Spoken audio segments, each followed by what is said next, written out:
Assalamualaikum warahmatullahi wabarakatuh. Kami dari Universitas Surya Kencana akan menyampaikan hasil penelitian mengenai dampak kebijakan MBKM, di mana judul penelitian yang kami sampaikan adalah pengaruh implementasi kurikulum MBKM terhadap pelaksanaan indikator kinerja utama dalam rangka mewujudkan pembelajaran kolaboratif. Latar belakang kami melakukan penelitian mengenai dampak kebijakan MBKM ini. Yang pertama, sebagaimana kita ketahui bahwa di dalam kebijakan MBKM ini memberikan hak kepada mahasiswa belajar selama 3 semester di luar perguruan tinggi. Dalam pelaksanaan mengenai kebijakan MBKM ini harus diawali dengan penyusunan kurikulum, di mana kurikulum yang dibentuk ini harus disesuaikan dengan kebijakan MBKM. Di dalam program MBKM ini ada beberapa bentuk kegiatan pembelajaran yang dapat ditawarkan atau dipilih oleh mahasiswa, mulai dari pertukaran mahasiswa, magang, membangun desa, proyek kemanusiaan, kewirausahaan, studi independen, kemudian ada bela negara, dan sebagainya. Dari kondisi tadi, unsur sangat merespon positif dengan adanya kebijakan MBKM ini, di mana pada tahun 2020 unsur sudah membuat regulasi mengenai pedoman penyelenggaraan MBKM di unsur dengan dibuatnya SK Rektor nomor 31 tahun 2020. Adapun alur pelaksanaan penelitian yang kami lakukan dimulai dari survei pendahuluan, kemudian studi pustaka, kemudian merumuskan permasalahan termasuk merumuskan tujuan penelitian. Setelah itu dilakukan pengumpulan data, baik itu data primer ataupun data sekunder. Setelah data terkumpul, kami melakukan pengolahan data dengan metode SPSS, dan dari hasil itu kami melakukan analisa dan pembahasan sehingga dapat diketahui kesimpulan yang disertai saran. Kegiatan penelitian kami yaitu diawali dengan melakukan survei baik kepada dosen, tenaga kependidikan, mahasiswa maupun pimpinan. Mode riset ini kami menggunakan metode total sampling atau populasi, di mana responden yang menjadi target kami itu sebanyak 3.000 orang responden. Hasil dari survei tadi kemudian dilakukan pengolahan data yang dilanjutkan dengan cascading hasil dari penelitian. Selain melakukan survei, kami juga melakukan koordinasi dengan pihak-pihak terkait, baik itu dengan pimpinan universitas, pimpinan fakultas, pimpinan prodi, para dosen, para tenaga kependidikan, para mahasiswa, maupun stakeholder yang terlibat dalam pelaksanaan MBKM ini. Dari hasil survei tadi, kami melakukan seminar hasil, di mana hasil survei tadi disampaikan kepada seluruh pimpinan, termasuk dosen, tenaga kependidikan, dan mahasiswa. Setelah dilakukan seminar, kami juga melakukan evaluasi terkait dari pelaksanaan survei tadi.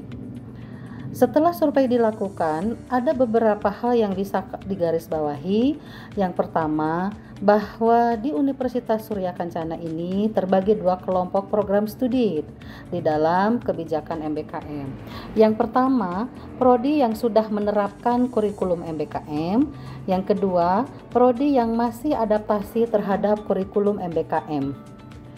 Bagi prodi yang sudah menerapkan kurikulum MBKM, yaitu di Fakultas Hukum, di Fakultas Sains dan Terapan, prodi Bahasa Inggris, kemudian prodi Teknik Informatika, melakukan berbagai inovasi kurikulum MBKM. Yang pertama, yaitu relokasi mata kuliah, kedua, penghapusan mata kuliah, yang ketiga, membuat mata kuliah baru sesuai dengan CPL yang sudah ditentukan. Dari pelaksanaan kebijakan MBKM tadi, ini menimbulkan dampak, di mana dampak ini bisa terlihat dalam pemenuhan indikator kinerja utama, khususnya indikator kinerja utama yang kedua, ketiga, dan ketujuh.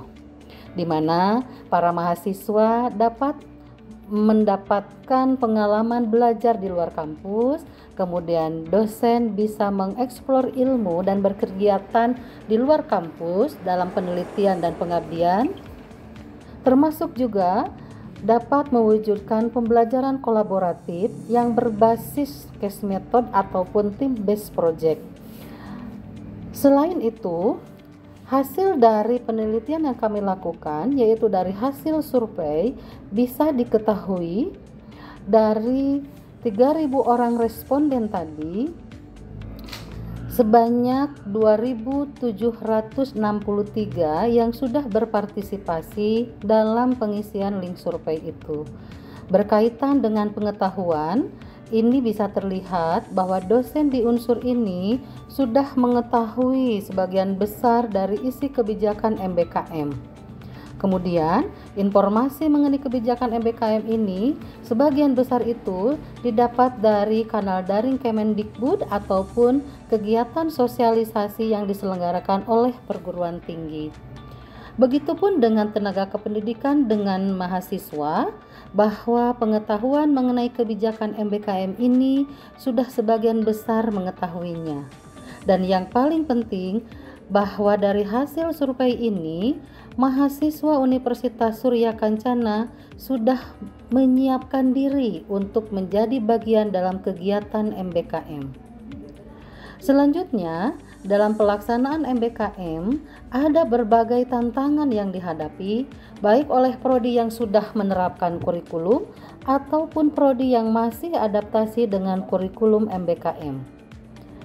Adapun tantangan yang dihadapi oleh prodi yang sudah menerapkan kurikulum MBKM, yang pertama adalah mengenai pendanaan pada saat pelaksanaan MBKM. Yang kedua, belum ada mahasiswa yang berminat, dan yang ketiga adalah penjajakan mitra.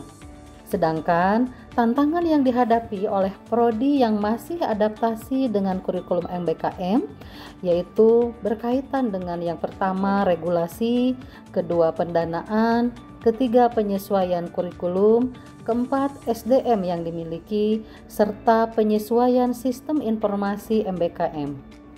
Dari tantangan-tantangan tersebut, ada berbagai upaya yang sudah dilaksanakan oleh prodi, baik yang sudah menerapkan MBKM maupun yang masih adaptasi dengan kurikulum MBKM. Selanjutnya, upaya yang sudah dilakukan oleh prodi yang menerapkan MBKM, yang pertama, membentuk tim MBKM di program studi, yang kedua, menyusun alokasi anggaran untuk MBKM, dan yang ketiga mengikuti berbagai program bantuan atau hibah MBKM. Sedangkan upaya prodi yang masih adaptasi dengan kurikulum MBKM, yang pertama adalah melakukan penyesuaian kurikulum MBKM, yang kedua mengikuti berbagai sosialisasi atau workshop MBKM, dan yang ketiga mengikuti berbagai program bantuan atau hibah MBKM. Rekomendasi yang kami sampaikan berkaitan dengan hasil penelitian yang sudah kami lakukan. Yang pertama, bahwa masih tetap harus dilakukan pendampingan penyusunan kurikulum MBKM kepada prodi yang masih adaptasi dengan kurikulum MBKM. Yang kedua, harus dilakukan sosialisasi mengenai kebijakan MBKM yang dilakukan secara berjenjang dan berkesinambungan. Demikianlah paparan hasil penelitian mengenai dampak implementasi kebijakan MBKM.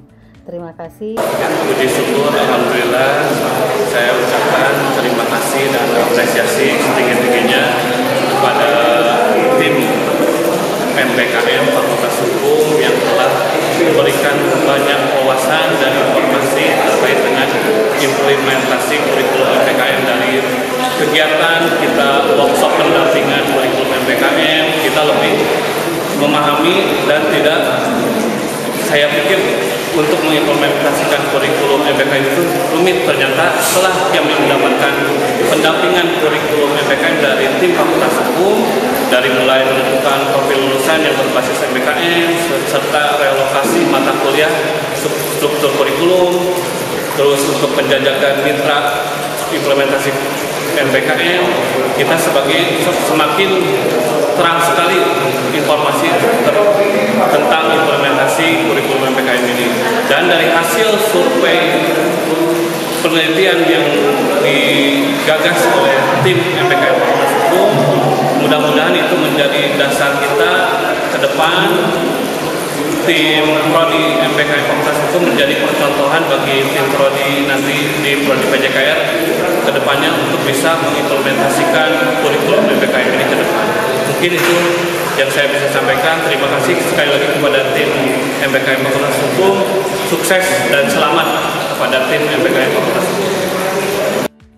Ya, terima kasih atas kesempatan yang diberikan untuk ikut menghadiri hasil penelitian implementasi kurikulum MBKM ini, sehingga kami dari Prodi Pendidikan Bahasa dan Sastra Indonesia FKIP Universitas Surya Kencana beroleh perluasan wawasan bagaimana implementasi kurikulum pembelajaran kolaboratif, demikian juga pergeseran dari konvensi ya ke dalam inovasi yang ada dalam MBKM. Sekali lagi kami mengucapkan terima kasih sehingga